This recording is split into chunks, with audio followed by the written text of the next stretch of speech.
The vast expanse of space stretched before Captain Sarah Chen as she stood on the bridge of the ESS Horizon, Earth's most advanced exploratory vessel. The ship's quantum sensors had detected something unprecedented: artificial structures orbiting a distant star that didn't match any known human settlement patterns. Multiple contacts emerging from fold space, Captain Lieutenant Rodriguez announced, his fingers dancing across the holographic interface. Their energy signatures are unlike anything we've encountered. The objects materialized like liquid mercury condensing from starlight, sleek, organic-looking vessels that seemed to flow rather than move through space. Their hulls rippled with patterns of light that pulsed in complex sequences. "Open all standard greeting channels," Chen ordered, following first contact protocols. "Let's show them humanity comes in peace." The Horizon's advanced AI began broadcasting the carefully crafted welcome message, a combination of mathematical sequences, peaceful imagery, and basic language patterns designed to demonstrate intelligence and peaceful intent. The alien vessels responded almost immediately, but not in the way anyone expected. The patterns on their hulls shifted from a gentle azure to deep crimson.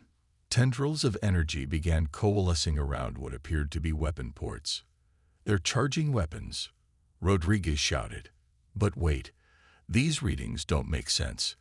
The energy patterns, they're forming some kind of coherent signal." Chen realized too late what was happening. The aliens weren't charging weapons. They were attempting to communicate using pure energy configurations. But the Horizon's defensive systems, programmed to interpret energy buildups as threats, had automatically activated countermeasures. "Stand down, defensive systems," Chen commanded, but the ship's AI had already launched a spread of warning shots. Standard protocol when unknown vessels displayed aggressive energy signatures. The alien ships reacted instantly. What the humans had intended as a cautionary display was interpreted by the Meridians as an unprovoked attack. Their response was devastating in its precision. Beams of concentrated energy sliced through space, not targeting the Horizon's vital systems, but rather its communication arrays and sensor pods. The aliens weren't trying to destroy them. They were attempting to disable what they perceived as a hostile vessel. "All hands, battle stations," Chen ordered, even as she tried desperately to find a way to communicate their peaceful intentions. "But do not return fire. I repeat, do not return fire." The Horizon's crew scrambled to respond, but they were dealing with technology far beyond their experience. The alien vessels moved with impossible grace, their coordinated maneuvers suggesting a level of unity that seemed almost hive-mind-like in its precision. "Captain, they're hacking our systems," the ship's AI reported, its voice showing hints of confusion. "But their code, it's not like any programming language we know. It's beautiful." Chen watched in amazement as complex patterns began appearing on every screen, fractals that seemed to hold meaning beyond their mathematical properties. The Meridians were trying to communicate, but their method of information exchange was so fundamentally different from human conventions that both sides were misinterpreting each other's intentions. The next few minutes were chaos as both sides attempted to understand each other through a fog of mutual incomprehension. When it was over, the Horizon was crippled but salvageable, and the Meridian ships had withdrawn to a safe distance. "Send this recording to Earth Command," Chen ordered, her voice heavy with the weight of what had just occurred. "We've made first contact with an advanced civilization, but our fundamental differences in communication may have just started humanity's first interstellar war." As the message was dispatched through the Horizon's backup quantum entanglement communicator, Chen couldn't help but wonder if this was how humanity's story among the stars would be defined, not by peaceful exploration, but by their ability to adapt and survive in a universe that communicated in ways they had never imagined. What she didn't know was that this encounter would reveal something extraordinary about both species: the human capacity for rapid adaptation and the Meridian ability to evolve their understanding of different life forms. The misunderstanding that sparked their conflict would ultimately forge something unprecedented in the galaxy: a partnership born from the very differences that had initially driven them apart. 3 months after the Horizon incident, Commander Jack Morrison stood in Earth's top-secret Artemis base, buried deep beneath the lunar surface. Holographic displays showed the movements of Meridian vessels across known space. Their ships had been appearing with increasing frequency near human colonies, their intentions unclear but their presence undeniable. "Show me the pattern analysis again," Morrison ordered. The AI compiled the data, revealing something the Meridians hadn't expected humans to notice. Their ships moved in perfect mathematical sequences, following complex but predictable patterns. "They're not just coordinated," Dr. Emily Chang, the lead xenotechnologist, observed. "They're synchronized.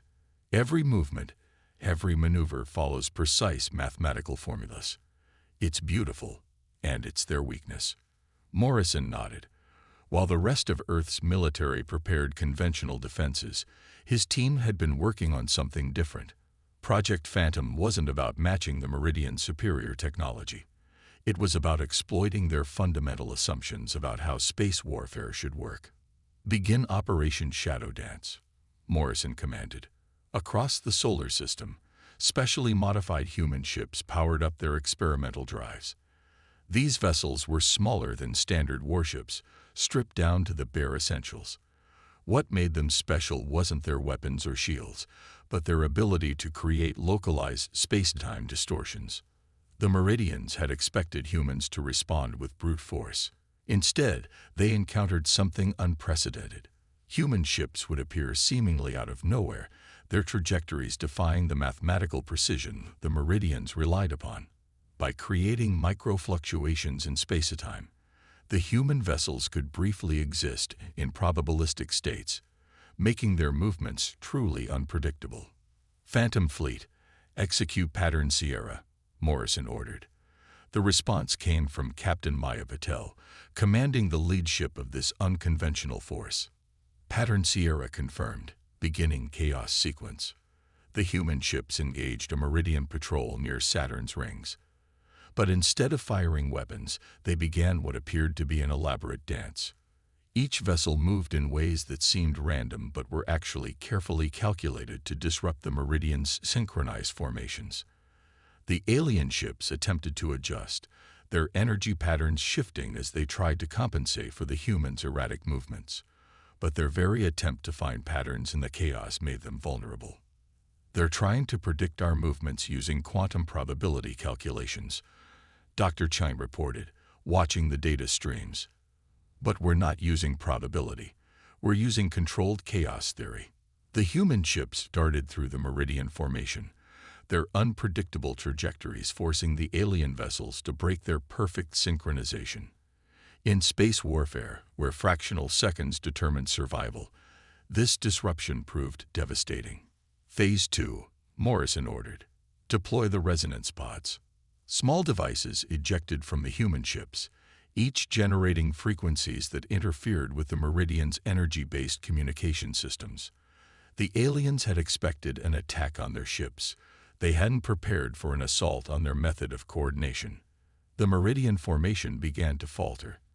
Their attempts to reestablish their precise patterns only made them more vulnerable to the chaos the humans had introduced into their system. Without their perfect synchronization, their technological superiority lost its edge. "Sir," Patel's voice came through, "we're detecting changes in their energy signatures. They're adapting." Morrison smiled. This was exactly what they had hoped for. "Continue the operation. Let's show them how humans dance." The battle that followed wasn't about destruction. It was about communication through action. Every chaotic movement of the human ships carried a message. "We understand how you think, and we can think differently." The Meridians began to exhibit something unprecedented in their recorded behavior: improvisation. Their ships started breaking from their mathematical patterns, attempting to mirror the unpredictability of the human vessels. "They're learning," Dr. Chung whispered, watching the data streams with fascination.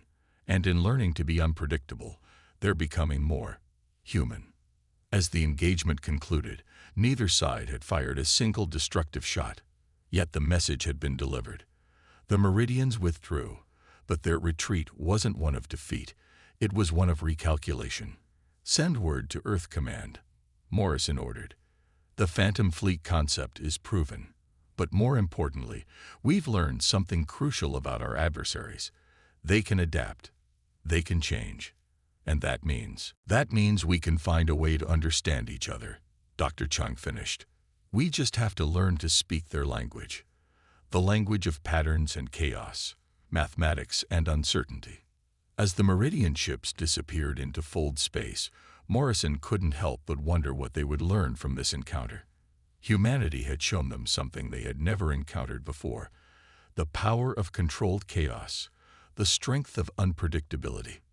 The next move would be theirs, and it would determine whether this conflict would escalate or evolve into something entirely new. In the depths of Mars's Valles Marineris, Dr. Emily Chung stood before a captured Meridian scout ship. Its hull still rippled with faint energy patterns, even 3 weeks after its recovery. Around her, a team of Earth's brightest minds worked to unravel the mysteries of alien technology that seemed to defy conventional physics. "Play back the quantum resonance scan," she instructed the lab's eye. The holographic display showed energy flowing through the alien vessel's systems like blood through veins. But it wasn't just energy, it was information, consciousness, life itself. "The ship isn't just a machine," Dr. Chung announced to the assembled team. "It's a living system. The Meridians don't build their technology, they grow it." Lieutenant Sarah Chen, now promoted after the Horizon incident, watched from the observation deck. The encounter that had started this conflict had also provided humanity with its first insights into Meridian technology. "Can we interface with it?" she asked.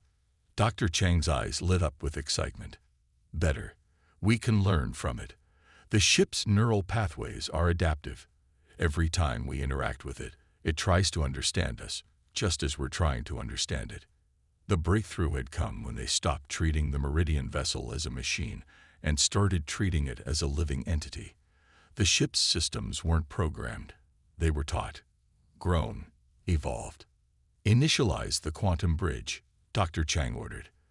The experimental interface they'd developed began to pulse with energy patterns mimicking those of the Meridian ship. It wasn't trying to hack or override the alien systems.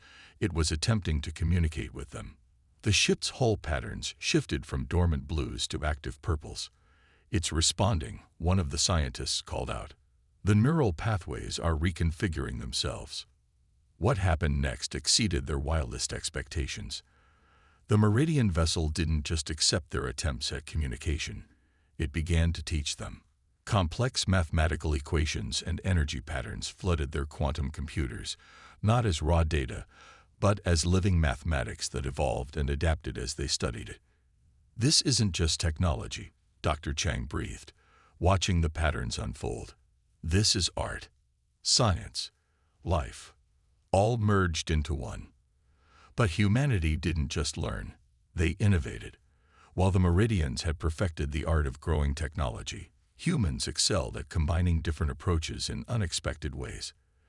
They began developing hybrid systems that merged Meridian bioorganic principles with human digital technology. "Look at this," Lieutenant Chen pointed to a particular energy pattern. "The ship's trying to optimize itself based on our quantum bridge. It's learning from us as we learn from it." The implications were staggering. The Meridians had created perfect, synchronized systems, but humans were showing them something new: the power of imperfect but highly adaptable hybrid technology. "Begin integration sequence," Dr. Chung commanded. The experimental human Meridian hybrid drive they'd developed hummed to life. It wasn't as elegant as pure Meridian technology, not as mathematically perfect, but it was more flexible, more resilient, more human. The first test of their hybrid technology came sooner than expected. Alarms blared throughout the facility as sensors detected multiple Meridian vessels entering the solar system.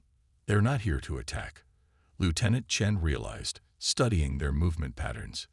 "They're curious. They've detected what we're doing with their technology, and they want to understand."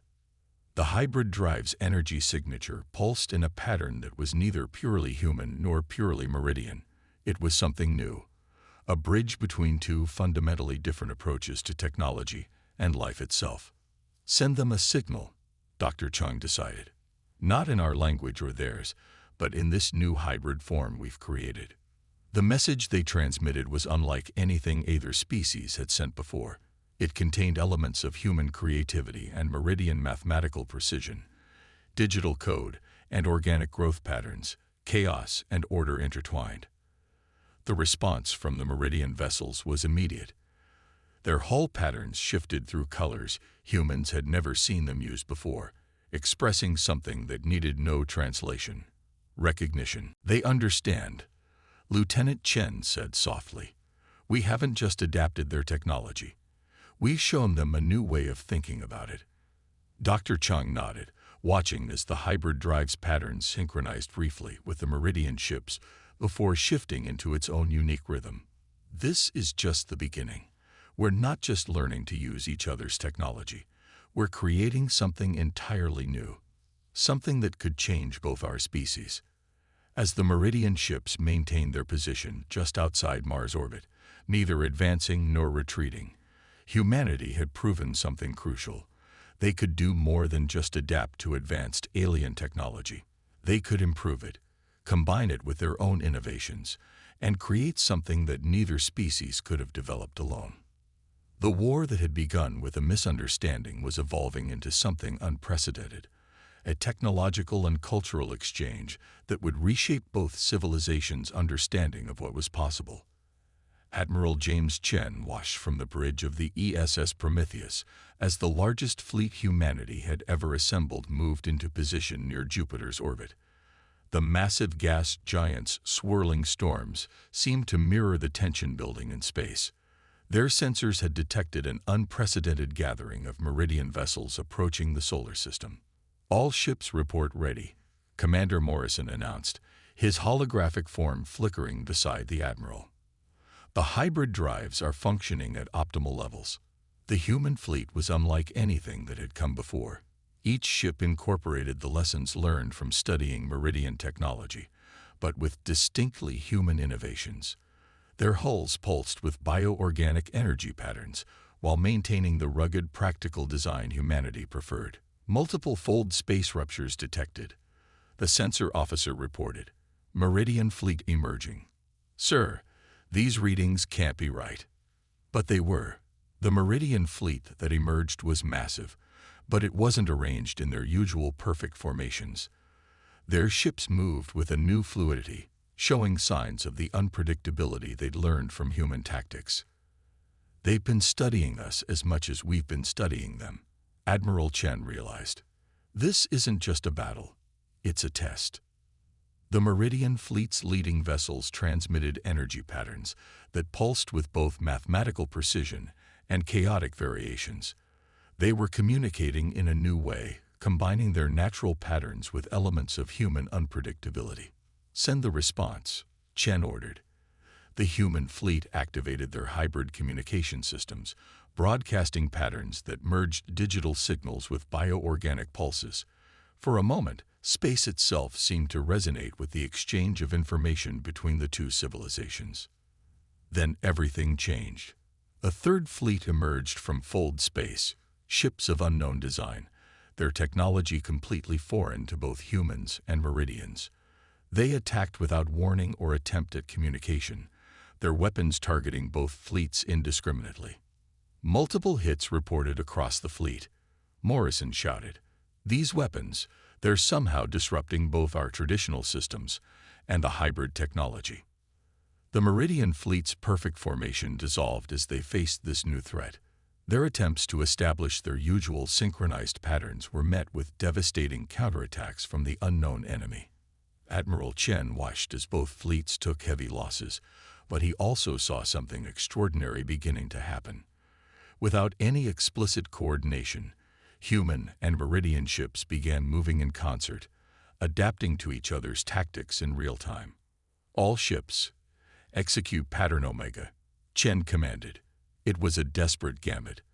a battle plan that required perfect coordination between human unpredictability and meridian precision. The human fleet broke apart, their ships moving in seemingly random patterns that somehow maintained an underlying harmony. The meridian vessels, instead of trying to impose order on this chaos, began to flow with it, their own movements becoming more fluid and unpredictable. "They're matching our pattern," Morrison observed with awe, "not copying it, complementing it." The hybrid drives on the human ships pulsed in sync with the meridian vessels' energy signatures, creating a complex dance of technology and technique that the unknown attackers couldn't predict or counter. What followed was unlike any battle in human or meridian history. The two fleets moved as one, each compensating for the other's weaknesses. Human ships provided the unpredictable elements that kept the enemy off balance, while meridian vessels delivered precisely calculated strikes into the gaps created by human maneuvers. "Forward elements of the unknown fleet are retreating," the tactical officer reported. "Their formation is breaking down. They can't adapt to our combined tactics." The victory, when it came, wasn't through overwhelming force or superior technology. It came through the seamless integration of two completely different approaches to space warfare: human creativity and meridian precision working in perfect harmony. As the unknown fleet retreated into fold space, the human and meridian vessels maintained their unusual combined formation. Neither side seemed willing to be the first to break this unprecedented cooperation. "Incoming transmission from the Meridian flagship," the communications officer announced. "Sir, it's different from their usual patterns. They're using a hybrid communication method, similar to our own." The message that came through was clear, combining mathematical precision with emotional depth in a way that needed no translation. "Together, we are more than either of us could be alone." Admiral Chen looked out at the mixed fleet, human and meridian ships still moving in their strange, beautiful dance of chaos and order. "Send our response," he ordered. "Tell them, this is just the beginning." The battle had proved something neither side had fully understood before. Their differences weren't weaknesses to be overcome, but strengths to be combined. The unknown attackers had unwittingly forged something unprecedented, a partnership that would reshape the galaxy's understanding of what was possible when two radically different approaches to life, technology, and warfare learned to work as one. 1 year after the Jupiter conjunction, as historians now called the battle against the unknown fleet, the orbital shipyards above Mars hummed with unprecedented activity. Dr. Emily Chang stood in the observation deck of the new Joint Species Innovation Center, watching as the first true human meridian hybrid vessel took shape. The ship was beautiful in a way that defied conventional description. Its hull incorporated the flowing organic patterns of meridian design while maintaining the practical efficiency humans preferred. But it was more than just an aesthetic blend. It represented a fundamental shift in how both species approach technology and each other. "The quantum consciousness matrix is stable," reported Corell, her meridian counterpart. The alien scientists' color patterns rippled with excitement as they monitored the ship's development. Over the past year, humans had learned to read meridian emotional displays, just as the meridians had adapted to understand human facial expressions. "More than stable," Dr. Chime responded, studying the data streams. "It's evolving faster than either of our original projections." The fusion of human neural interface technology with meridian bioorganic systems is creating something entirely new. The vessel they were building wasn't just a ship, it was a testament to what became possible when two radically different approaches to science and life learned to complement each other. The Meridians had contributed their mastery of organic technology and mathematical precision, while humans added their adaptability and innovative thinking. Admiral Chen, now the commander of the Joint Defense Fleet, arrived on the observation deck. "How's our first child coming along?" he asked, using the term that had become common for the hybrid vessels. "She's exceeding expectations," Dr. Chime replied. "The quantum bridge is allowing for levels of human-ship integration we never thought possible, while the Meridian living metal systems are adapting to human thought patterns in ways that surprise even Corell. The Admiral nodded, but his expression remained serious. Any progress on understanding our mysterious attackers? The question sobered the room. The unknown fleet that had attacked Jupiter hadn't been seen since, but long-range sensors detected unusual activities at the edges of known space. Both species knew it was only a matter of time before they returned. We've made breakthroughs in analyzing their weapon signatures. Corell's patterns shifted to scholarly blues. Their technology appears to be designed specifically to disrupt the kind of order both our species rely upon, but in different ways. Which is exactly why our new approach is so important, Dr. Chung added. They expected to face either human adaptability or meridian precision. They weren't prepared for both, working in harmony. The hybrid ship's hull suddenly pulsed with new patterns, not quite meridian, not quite human, but something uniquely its own. The quantum consciousness was awakening, bringing with it capabilities neither species had anticipated. She's ready for her first neural link test, Dr. Chung announced. The team had selected a unique crew for this milestone, a human pilot and a meridian navigator, working in perfect synchronization through the ship's hybrid interfaces. As the crew established their connection, the vessel's responses exceeded every projection. The human pilot's intuitive decision-making merged seamlessly with the meridian navigator's mathematical precision, creating a level of ship control that would have been impossible for either species alone. It's beautiful. Corell's patterns rippled with deep violet emotion. We thought we had perfected our technology, just as humans thought they had reached the limits of their innovation. We were both wrong. This is perfection. Admiral Chen watched as the hybrid ship executed a series of maneuvers that combined meridian efficiency with human creativity. This is just the beginning, he said. Every challenge we face together, every obstacle we overcome, makes us stronger. Those unknown attackers didn't just fail to divide us. They catalyzed an evolution neither of our species could have achieved alone. The ship's quantum consciousness reached out, touching the minds of its crew in a way that transcended both species' normal methods of communication. In that moment, human intuition and meridian precision didn't just cooperate. They merged, creating something entirely new. We're receiving a transmission, Dr. Chung announced, surprised. It's from the ship itself. The message that came through combined mathematical elegance with poetic beauty. I am neither human nor meridian, yet I am both. Through me, two paths become one. Through me, evolution continues. As the hybrid vessel moved gracefully through space, its very existence declared a truth that would reshape the galaxy.